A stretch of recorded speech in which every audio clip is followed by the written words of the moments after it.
Desejo e as suas razões. Deliberar, racionalizar, conjecturar. Será que o desejo foi contaminado? Todo mundo sabe que pensar cansa. O desejo é insaciável.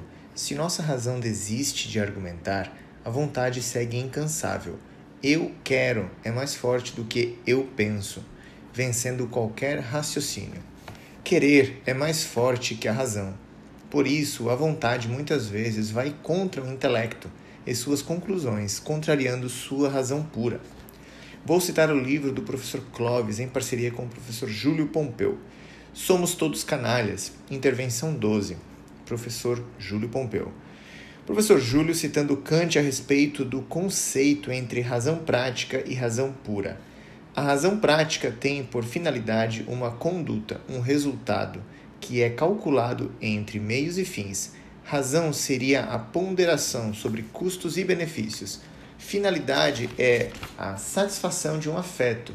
Razão a serviço dos afetos. Razão consequente e governada pelos afetos.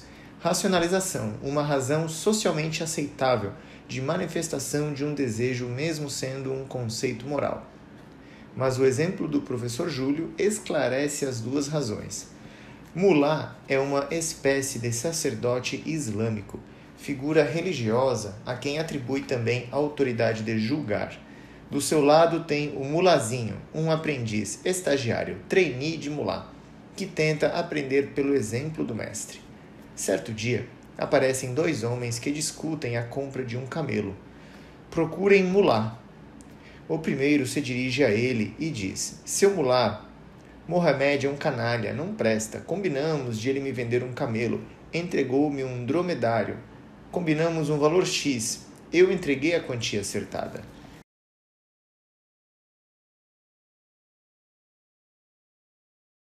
Enfim, ele conta uma história com começo, meio e fim muito bem concatenada, uma história plausível do que aconteceu. Quando ele termina o relato muito bem contado, o mulá diz: Você tem razão. Num primeiro momento, o mulazinho pensa: Nossa, ele nem ouviu o outro ainda e já disse que o primeiro tem razão. Mas vou ficar quieto, porque sou mulazinho. Talvez a compreensão venha depois. Aparece o segundo, que conta uma história completamente diferente daquela contada pelo primeiro, mas tão plausível e aceitável quanto, tão bem contada quanto a primeira. Abre aspas, não foi camelo não, seu mulá, foi o dromedário mesmo, e o valor era outro, tenho testemunhas. Termina a história, o mulá se dirige ao segundo e diz, você tem razão. O mulazinho não se contém e diz, seu mulá, sabe o que é? Sei que sou um mero aprendiz, sei que a minha função requer mais escuta e observação do que a fala, mas é que eu não entendi o que aconteceu. Veio um primeiro, contou uma história, e o senhor disse que ele tinha razão. Veio o segundo, contou uma história completamente diferente, e o senhor também disse que ele tinha razão. Mas o fato é que os dois não podem ter razão ao mesmo tempo. Então mulá se dirige ao mulazinho e diz, você tem razão. Repare que nessa história todos têm razão, mas as razões que eles têm não são iguais, não são qualitativamente equivalentes. Os dois homens que discutem em litígio por um camelo ou dromedário e se dirigem ao mulá produzem discurso racional comprometido com o resultado. Cada um deles monta sua história, escolhe argumentos, elege estratégias retóricas visando atingir um resultado que é a vitória nessa demanda jurídica, convencer o mulá de que a causa deve ser ganha. É, portanto, uma razão prática, comprometida com o resultado, mas é também a racionalização de um afeto, do desejo de vitória, do desejo de se impor, do afeto que provocou a disputa, do afeto que fez com que um deles se enganasse e com que o outro quisesse enganar o primeiro. Pode ser por ambição, ganância de ganhar fácil o dinheiro, ludibriando o outro, ou mesmo pela arrogância de parecer mais esperto. Mas agora existe uma outra razão, uma razão que não tem compromisso com o resultado, razão sem afeto. Esta razão é a razão pura, porque não está atrelada a nenhum resultado, a nenhuma disputa. Não é difícil encontrarmos a razão pura no nosso dia a dia. Ela se manifesta na ternura, na simplicidade, na espontaneidade das crianças, na confiança do verdadeiro amigo, na reciprocidade do amor correspondido, na previsibilidade dos animais domésticos, nas pessoas que de fato nos relacionamos sem interesses, sem o tomar lá da cá, aquela atitude benevolente que você faz porque quer fazer, sem esperar retorno e que nos alegra pela simples ação de fazer o bem ao próximo.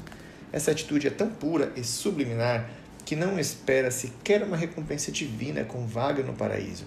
Ela é a pura razão do desejo de fazer bem, simples assim. Mas lembra-se do desejo que, motivado pela razão prática, muda a rota do desejo inicial? Deliberação, ou seja, contaminação do espírito. Abre aspas. A cabeça que encontra a solução é a mesma que elabora o problema. Leandro Carnal, fecha aspas. Essa situação faz parte do nosso cotidiano. Manifesta-se na atualidade em várias situações, citando como exemplo as redes sociais e as novas formas de comunicação através das tecnologias. Será que conversando pelo WhatsApp ou mensagem você não experimentou aquela sensação do vácuo? Alguém que visualizou, leu sua mensagem e ignorou por inúmeras razões? Mas se formos abrir aqui exemplos, teríamos que escrever um outro livro. Tenho certeza de que o professor Júlio e o exemplo descrito agora deixou claro que diante dos desejos e dos jogos de interesses, deliberamos, racionalizamos. Tratamos aqui que os quereres são conflitantes, pois o que eu quero pode não coincidir com o seu querer. Existem vontades diferentes no processo, que dependem do tempo, do espaço e da ocupação de cada um, que dependem dos interesses, do respeito, da educação e das considerações envolvidas, dependem do estado emocional que cada um está vivendo em momentos distintos. Desejo e razões fazem parte do comportamento humano. Poderíamos imaginar um mundo diferente se essas emoções não existissem. Quem sabe o verdadeiro paraíso está com anjos e trombetas de júbilo e felicidade. Mas todos nós sabemos que o mundo é isso mesmo. Sempre foi. A nossa história sempre foi marcada por inúmeros conflitos e guerras. Nossos afetos sempre foram desconhecidos. Às vezes agimos por ignorância. Tenho certeza, caro leitor, de que depois deste capítulo você terá mais consciência sobre as razões que nos levam à inclinação sobre determinadas decisões. Não podemos encarar o mundo de peito aberto. Seria extremamente arriscado. Afinal de contas, a razão pura é praticamente um selo da pureza e inocência. Mas como ter certeza de que agindo com benevolência encontrarei reciprocidade a partir do outro? Quantos puxadores de tapetes já cruzaram o seu caminho? Quantos oportunistas já tentaram levar alguma vantagem? Quantos roedores de corda? Em algum momento da vida, você já foi enganado? Então, praticar a razão pura não é tão simples assim, pois racionalizar vai muito além da disputa do litígio entre o camelo e o dromedário. Se na narrativa dessa história existia mentira, interesses, ganância, a racionalização, em certa medida, não é baixar a guarda e ser o bonzinho da história. No campo de batalhas da vida, o perigo mora ao lado. Abre aspas. A dignidade moral tem como característica o desinteresse. Immanuel Kant. As pessoas são apresentadas, em geral, como vacilantes entre o vício e a virtude, sendo atraídas pelos desejos e sentimentos, e precisando de ajuda para orientarem-se pela razão. Sêneca. Fecha aspas.